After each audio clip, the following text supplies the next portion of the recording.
Bonjour à toutes et à tous, merci de me suivre. Moi c'est Bénédicte. Aujourd'hui je vais vous parler de la restauration. Pourquoi la restauration? Parce que c'est vrai qu'il arrive à un moment donné dans la vie d'un homme où son âme a besoin d'être restaurée. La vie est faite d'échecs, de hauts et de bas, de combats, de victoires, de succès, de trahison, de remords, de chagrin, de tout ce que vous connaissez. Et donc pour cela on a besoin d'être restauré pour avancer. Au niveau de la restauration, la définition, qu'est-ce que la restauration exactement? Au niveau terrestre, si je peux le dire ainsi, on va définir la restauration. Je vais lire un peu pour ne pas m'éparpiller. Si l'on veut définir la restauration, le dictionnaire la définit comme suit. La restauration est l'action de réparer, de restaurer, de remettre en bon état, de rétablir. Par exemple, la restauration d'un immeuble, par exemple, on constate que la peinture s'est défraîchie, la peinture commence à s'abîmer, donc on va engager des travaux de restauration. Je peux prendre encore l'exemple de la restauration d'une œuvre d'art.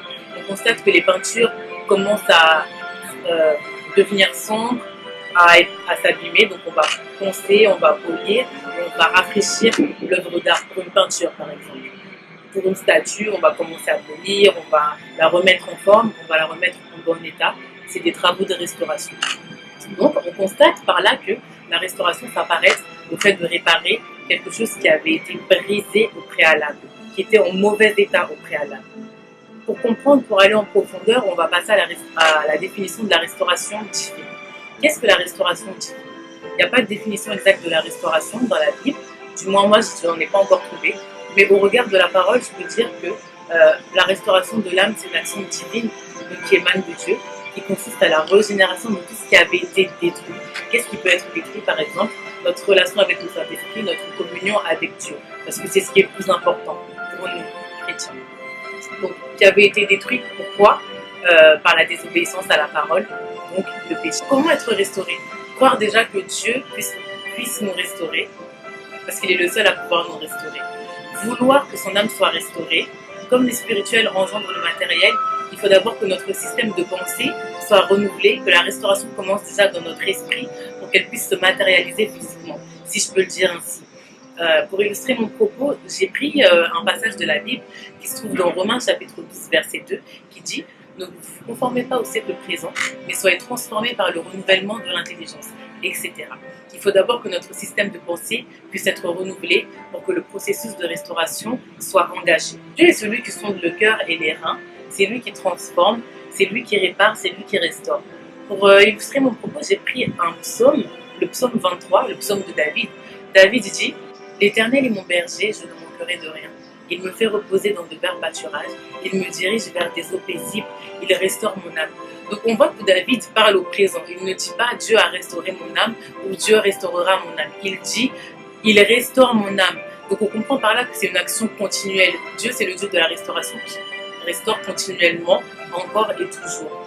On peut observer des choses qui découlent de la restauration, à savoir la jeunesse, la joie, l'abondance, le mariage, la fécondité même, et toutes les bonnes choses que vous connaissez. En gros, la restauration est un processus qui commence dans la tête. On constate qu'un immeuble est délabré et donc on engage des travaux de restauration. On constate d'abord et on voit après. Tu vois que ton âme est affligée, ton âme est lourde, manque de paix, elle est en proie à la colère, pardon, et donc tu demandes à Dieu de te restaurer. Petite chose que j'ai notée, à savoir, pour moi, à mon sens, je pense que la restauration va de pair avec le pardon. Je m'explique. On restaure quelque chose qui a été brisé. Donc ton âme a peut-être été brisée par une trahison, par exemple, je sais pas, par quelqu'un qui t'a fait du mal. Il faut donc pardonner à cette personne, même si elle ne t'a pas demandé pardon, pour que toi, après, tu puisses enclencher le processus de restauration. Secondo, il faut demander pardon aussi à Dieu pour nos actes posés. Des fois, c'est vrai qu'on peut faire des choses consciemment ou inconsciemment qui vont attrister le Saint-Esprit. Et pour que Dieu nous restaure, il faut qu'on demande pardon.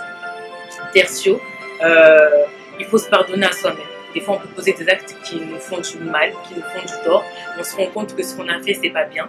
Et pour sortir de là, pour ne pas être prisonnier de cette prison, il faut qu'on apprenne à se pardonner à soi-même. Parce que le manque de pardon, c'est une prison, c'est un poison.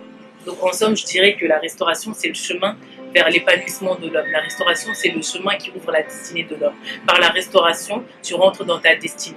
Et donc tertio, je dirais qu'il faut se pardonner à soi-même. Se pardonner à soi-même, pourquoi? Des fois, on pose des actes, consciemment ou inconsciemment, et on sait que ce qu'on a fait, c'est pas bien, ce qu'on a dit, c'était pas bien. Et il faut qu'on apprenne à se pardonner à soi-même parce que le manque de pardon envers les autres et envers nous-mêmes, c'est une prison qui nous empêche d'avancer. C'est comme un poison en fait qui nous détruit à petit feu et qui nous empêche d'interagir avec les autres, avec nous-mêmes et avec Dieu. Donc de ce fait, c'est très important en fait de pardonner aux autres, pardonner à nous-mêmes surtout, parce que quand on se pardonne à soi-même, on se libère de quelque chose en fait. On devient plus léger et ça nous permet maintenant d'enclencher le processus de restauration et de restaurer notre communion avec Dieu, notre relation avec le Saint-Esprit. Ça nous permet maintenant de rentrer dans notre destinée. Et donc voilà, je terminerai par là.